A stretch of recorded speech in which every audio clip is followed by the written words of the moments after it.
والصلاة والسلام على رسول اللہ وعلى آلہ الطیبین الطاہرین واصحابہ اجمعین۔ قیامت سے پہلے رونما ہونے والے چند حالات کا تذکرہ، حدیث میں تذکرہ۔ حضرت ابو ہریرہ رضی اللہ عنہ سے روایت ہے کہ رسول اللہ صلی اللہ علیہ وسلم نے فرمایا، لوگوں پر بہت سے سال آئیں گے جن دو کا ہی دو کا ہوگا۔ اس وقت جھوٹا کو سچا سمجھا جائے گا اور سچے کو جھوٹا، بددیانت کو امانت دار تصور کیا جائے گا اور امانت دار کو بددیانت، اور روئے بزا گرے پڑے نہ اہل لوگ قوم کی طرف سے نمائندگی کریں گے۔ عرض کیا گیا، روئے بزا سے کیا مراد ہے؟ فرمایا، وہ نہ اہل جو بے قیمت آدمی جو عام لوگوں کے اہم معاملات میں رائے زنی کرے۔ بیوقوف لوگ بھی اس زمانے میں قوموں کی تقدیر کے فیصلے کریں گے۔ مسند احمد اور مستدرک حاکم کی روایت میں ہے، کمینے اور بیوقوف لوگ بھی عوامی مسائل یعنی عظیم صوبائی اور قومی معاملات کی انجام دہی میں سربراہی کا کردار ادا کرتے ہوں گے۔ اور امام حاکم رحمۃ اللہ علیہ کی روایت میں یہ بھی اضافہ ہے کہ اس زمانے میں بے حیائی عام ہو جائے گی۔ امام نعیم بن حماد رحمۃ اللہ علیہ کی الفاظ یہ ہے، دجال کے خروج سے پہلے کئی سال دو کے ہوں گے۔ ان میں صادق کو جھوٹا اور جھوٹے کو صادق قرار دیا جائے گا، اور امانت دار کو خائن اور خائن کو امانت دار سمجھا جائے گا، اور روئے بزا لوگ باتیں کریں گے۔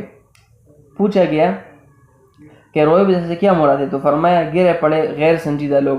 حضرت عوف بن مالک رضی اللہ عنہ سے روایت ہے کہ رسول اللہ صلی اللہ علیہ وسلم نے فرمایا، دجال سے پہلے کئی سال دو کے باز ہوں گے، ان میں بارش زیادہ مگر فصل کم اگے گی، اور سچوں کو جھوٹ اور جھوٹوں کو سچا قرار دیا جائے گا، خائن کو امانت دار اور امانت دار کو خائن سمجھا جائے گا، اور روئے بزا اس زمانے میں بولیں گے۔ پوچھا گیا، روئے بزا سے کیا مراد ہے؟ فرمایا، غیر معتبر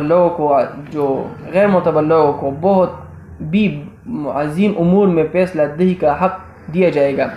علامہ جوہری نے لکھا ہے کہ روئے بزا سے مراد کمزور اور کمینہ آدمی ہے۔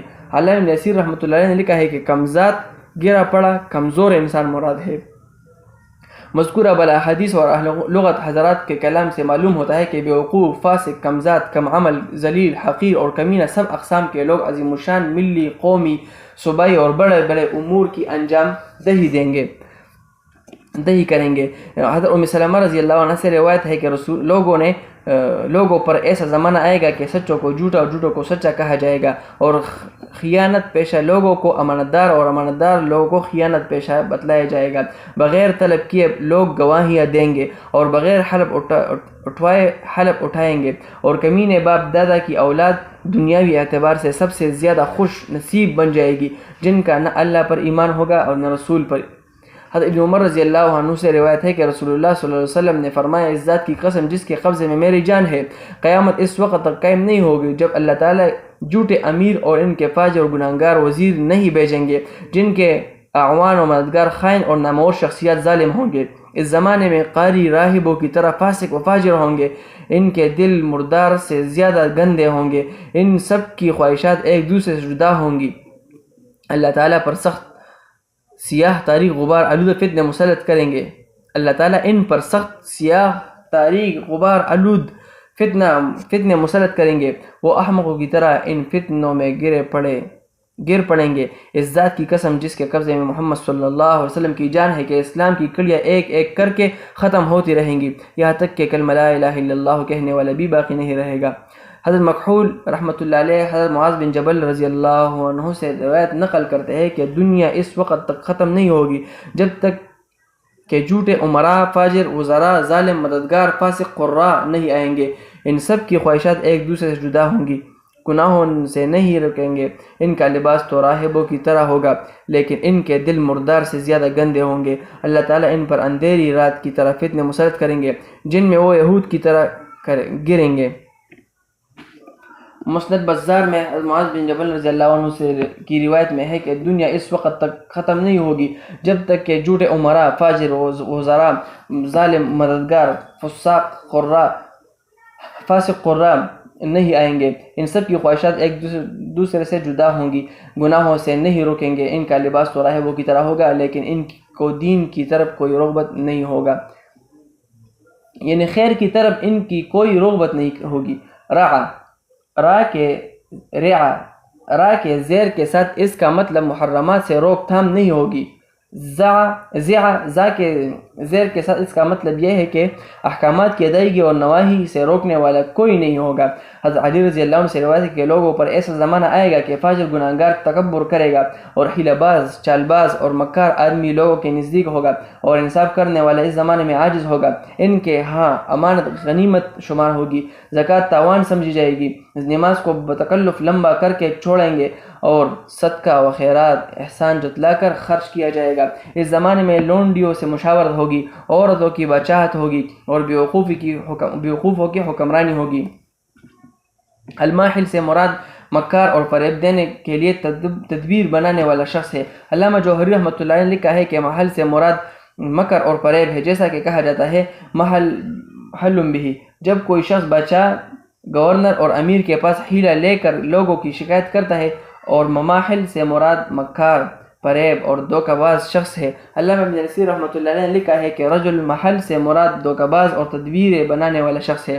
حضرت ابن عباس رضی اللہ عنہما سے روایت ہے کہ رسول اللہ صلی اللہ علیہ وسلم نے فرمایا کہ ان قریب آخری زمانے میں ایسے اقوام آئیں گی کہ ان کے چہرے آدمیوں کی طرح ہوں گی، لیکن ان کے دل شیطانوں جیسے ہوں گے، بیڑوں کی طرح لوگوں کو چیر پاڑ کر نشانہ بنائیں گے۔ ان کے دل و ذرہ برابر رحمت نہیں ہوگی، نہایت خون بہانے والے ہوں گے، قبیح اور ناکارہ کاموں سے منع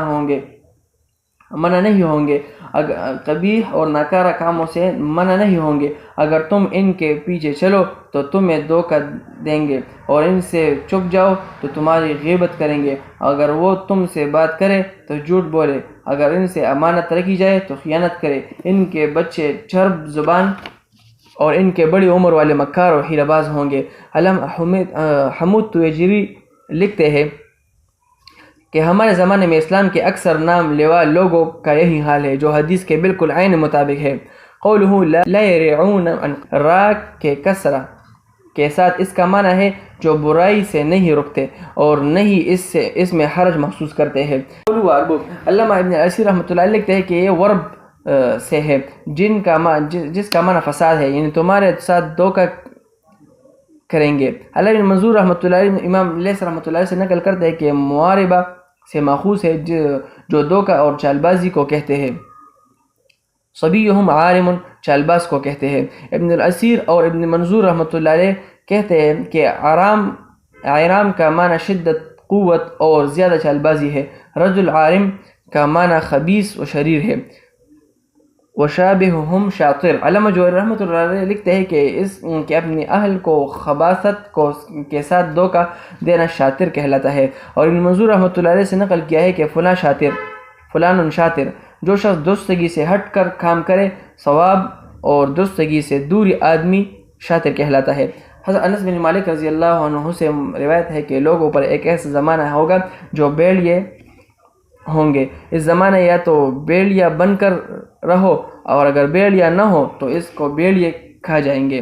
حضرت علی رضی اللہ عنہ سے روایت ہے کہ ان قریب ایک فتنہ ہوگا جس میں لوگوں کی حالت اس طرح ہوگی جس طرح سونے کے خزانے میں آزمائش ہوتی ہے۔ اہل شام کو گالیاں مت دو، ان کے ظالموں کو گالیاں دو، کیونکہ وہاں ابدال موجود ہے، اور ان قریب اللہ تعالیٰ ان کی جانب آسمان سے ایک عذاب بھیجیں گے جو انہیں غرق کر دے گا، یہاں تک کہ اگر ان کے ساتھ لومڑیاں بھی جنگ کریں گے تو وہ لومڑیاں بھی ان پر غالب آ جائیں گی۔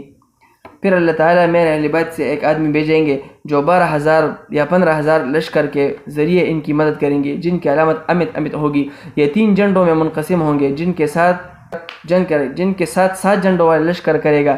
ان میں سے ہر ایک کی جنگ ملک کی خاطر ہوگی۔ یہ لوگ ان کے ساتھ لڑ کر انہیں شکست دیں گے، پھر ان میں ہاشمی ظاہر ہوگا۔ اللہ تعالیٰ ان میں الفت اور نعمت دوبارہ لے آئے گا۔ وہ سب اس انداز پر ہوں گے یہاں تک کہ دجال آئے گا۔ حضرت عقبہ بن عامر رضی اللہ عنہ سے روایت ہے کہ رسول اللہ صلی اللہ علیہ وسلم نے فرمایا کہ 3 حالت ایسے ہیں جن سے جو بھی نجات پائے گا وہ حقیقتاً نجات پا گیا۔ پہلا وہ شخص جو میری موت کے بعد فتنوں سے نجات پا گیا۔ دوسرا وہ شخص جو ایک مظلوم، صابر اور حقوق دہندہ خلیفہ کی شہادت کے وقت نجات پا گیا۔ اور تیسرا وہ شخص جو دجال کے فتنے سے نجات پا گیا۔ میں کہتا ہوں کہ نبی کریم صلی اللہ علیہ وسلم کی موت کے بعد مرتدین کے فتنے کا آغاز ہوا۔ صابر اور خلیفہ برحق سے مراد سیدنا عثمان رضی اللہ عنہ ہے، جن کی موت کے بعد سے آج تک امت میں فتنہ اور شر و فساد چلا آ رہا ہے۔ تیسرا فتنہ دجال ہے۔ حمید توجری کہتے ہیں کہ دجال اکبر مسلمانوں کا روم کا ایک شہر قسطنطنیہ کے فتح کے بعد نکلے گا۔ سب سے پہلے اس فتنہ کا باقاعدہ آغاز ایران کے شہر اصبہان سے ایک محلہ یہودیہ سے ہوگا۔ 70,000 یہودی اپنے اسلحہ اور سبز جبوں کے ساتھ اس کی مدد کے لیے نکلیں گے۔ ایسے ہی 70,000 تاتاری نسل خراسان کے لوگ بھی اس کی مدد کے لیے نکلیں گے۔ پہلے جابر بادشاہ کی صورت میں ظاہر ہوگا، پھر نبوت کا، اس کے بعد خدائی کا دعویٰ کرے گا۔ جاہل عوام، چرواہے اور غیر سنجیدہ لوگ اس کی اتباع کریں گے۔ اللہ تعالیٰ کے نیک صالح بندے اور متقی گروہ ان پر دجال کی مخالفت کریں گے۔ دجال ایک شہر، ایک قلعہ، ایک علاقہ، ایک ملک قبضہ کرے گا۔ مکہ اور مدینہ کے علاوہ زمین کا کوئی بھی حصہ ایسا نہیں ہوگا جہاں چل کر اپنے قبضہ میں داخل نہ کرے گا۔ 40 دن تک زمین پر زندگی گزارے گا۔ ایک دن سال کا، ایک دن مہینے کا، ایک دن ہفتے کا اور باقی سارے دن عام معمول کے مطابق گزریں گے۔ یہ سارا دورانیہ 1 سال اور 1.5 مہینے بن گئے۔ اس کے ہاتھ پر اللہ تعالیٰ بہت سے خلاف عادت امور ظاہر کریں گے۔ جس کو چاہے اللہ تعالیٰ گمراہ کریں گے، مگر کئی مومن ثابت قدم ہوں گے اور ان کے ایمان میں مزید اضافہ ہوگا، اور جن کو اللہ تعالیٰ چاہے ہدایت نصیب کریں گے۔ حضرت علی رضی اللہ عنہ سے روایت ہے کہ امام مہدی 12,000 یا 15,000 کے لشکر میں نکلے گا۔ ان کا رعب ان سے آگے چلتا رہے گا۔ ان کے مقابلے میں جو بھی دشمن آئے گا، اللہ تعالیٰ ان کو شکست دے گا۔ ان کی علامت امت ہوگی۔ اللہ تعالیٰ کے معاملے میں کسی ملامت کرنے والے کی ملامت کی پرواہ نہیں کریں گے۔ ان کے مقابلے میں شام سے 7 مختلف جھنڈے نکلیں گے اور امام مہدی ان سب کو شکست دے کر حکومت حاصل کریں گے۔ لوگوں کے پاس آ کر انہیں محبت، نعمت، آزادی اور بے خوفی دیں گے۔ ان کے آنے کے بعد بڑی علامات میں سے صرف خروج دجال ہوگا۔ حضرت ارطاط رضی اللہ رحمۃ اللہ علیہ فرماتے ہیں کہ نبی کریم صلی اللہ علیہ وسلم کے اہل بیت میں سے امام مہدی نکلیں گے جو بہترین سیرت والے ہوں گے، جو قیصر کے شہر کو فتح کریں گے، جو امت محمدیہ صلی اللہ علیہ وسلم کے آخری امیر ہوں گے، جس کے زمانے میں خروج دجال اور عیسیٰ علیہ السلام کا نزول ہوگا۔ حضرت ارطاط رضی اللہ عنہ رحمۃ اللہ سے روایت ہے کہ حضرت احمد صلی اللہ علیہ وسلم کے اہل بیت میں سے ایک آدمی آئے گا جو اچھی سیرت والا ہوگا، جس کے زمانے میں قیصر کا شہر فتح ہوگا۔ یہ امت محمدیہ صلی اللہ علیہ وسلم کا آخری بادشاہ یا امیر ہوگا، جس کے زمانے میں دجال کا خروج اور عیسیٰ علیہ السلام کا نزول ہوگا۔ حضرت کعب رحمۃ اللہ علیہ سے روایت ہے کہ بیت المقدس کا ایک آدمی ہندوستان کی طرف ایک لشکر بھیجے گا جو ہندوستان کو فتح کر کے سرزمین ہند کو پاؤں تلے رون ڈالے گا، وہاں کے خزانے لے کر بیت المقدس کو زیور اور زینت کے طور پر رکھے گا، اور بیت المقدس کے بادشاہ کے پاس ہندوستان کے بادشاہوں کو ہتھکڑیوں میں قید کر کے لایا جائے گا۔ اس دور میں مشرق اور مغرب کے ممالک فتح ہوں گے۔ اس کا ایک ٹھکانہ خروج دجال تک ہندوستان میں ہوگا۔ حضرت عبداللہ بن عمر رضی اللہ عنہ سے روایت ہے کہ شہید کو سابق شہداء کے مقابلے میں دوہرا اجر ملے گا، یا یہ فرمایا کہ اس زمانے میں گزشتہ مومنین کے مقابلے شہداء کو دوہرا اجر ملے گا۔ امام مہدی کا لشکر کبھی بھی خوف کے ہاتھوں متزلزل نہیں ہوگا، اور اس لشکر کا باقی ماندہ حصہ دجال کے ساتھ قتال کرے گا۔ حضرت عبداللہ بن مسعود رضی اللہ عنہ نبی کریم صلی اللہ علیہ وسلم سے نقل کیا ہے کہ پھر دجال ضرور نکلے گا، اور اللہ تعالیٰ ایسے اولیاء کے ہاتھ قسطنطنیہ فتح کرے گا جن سے موت، مرض اور بیماری اٹھا لے گا، یہاں تک کہ عیسیٰ علیہ السلام کا نزول ہو جائے گا۔ چنانچہ عیسیٰ علیہ السلام کے آنے کے بعد دجال سے جنگ لڑیں گے۔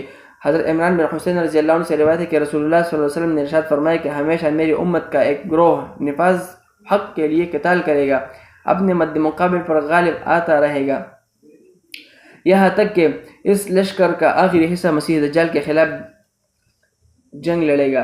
حضرت جابر بن عبداللہ رضی اللہ عنہ سے روایت ہے کہ مجھے ام شریک رضی اللہ عنہا نے خبر دی کہ میں نے رسول اللہ صلی اللہ علیہ وسلم سے سنا کہ لوگ ضرور دجال سے پہاڑوں میں بھاگ کر پناہ لیں گے۔ تو میں نے پوچھا، اے اللہ کے رسول، اس زمانے میں عرب کہاں ہوں گے؟ تو رسول اللہ صلی اللہ علیہ وسلم نے فرمایا، عرب اس زمانے میں بہت کم ہوں گے۔ اس روایت کے مضمون پر سنن ابن ماجہ کی ایک روایت بھی دلالت کرتی ہے، جس کو ابو امامہ باہلی رضی اللہ عنہ کے بارے میں ایک طویل حدیث کے ضمن میں نقل کیا ہے۔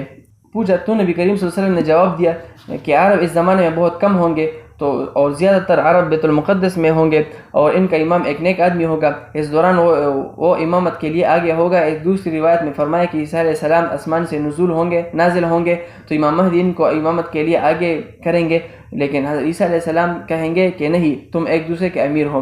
حضرت عیسیٰ علیہ السلام کا اس امت کے آخری ایک امیر کی اقتداء میں نماز پڑھنا اس امت کی اعزاز و اکرام کے طور پر ہوگا۔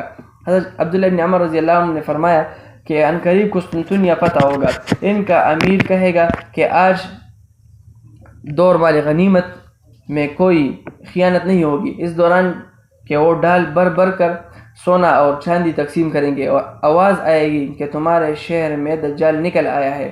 لوگ اپنا مال و اسباب چھوڑ کر دجال سے قتال کے لیے نکل جائیں گے۔ وصلی اللہ تعالی علی خیر خلقہ محمد و آلہ و اصحابہ اجمعین۔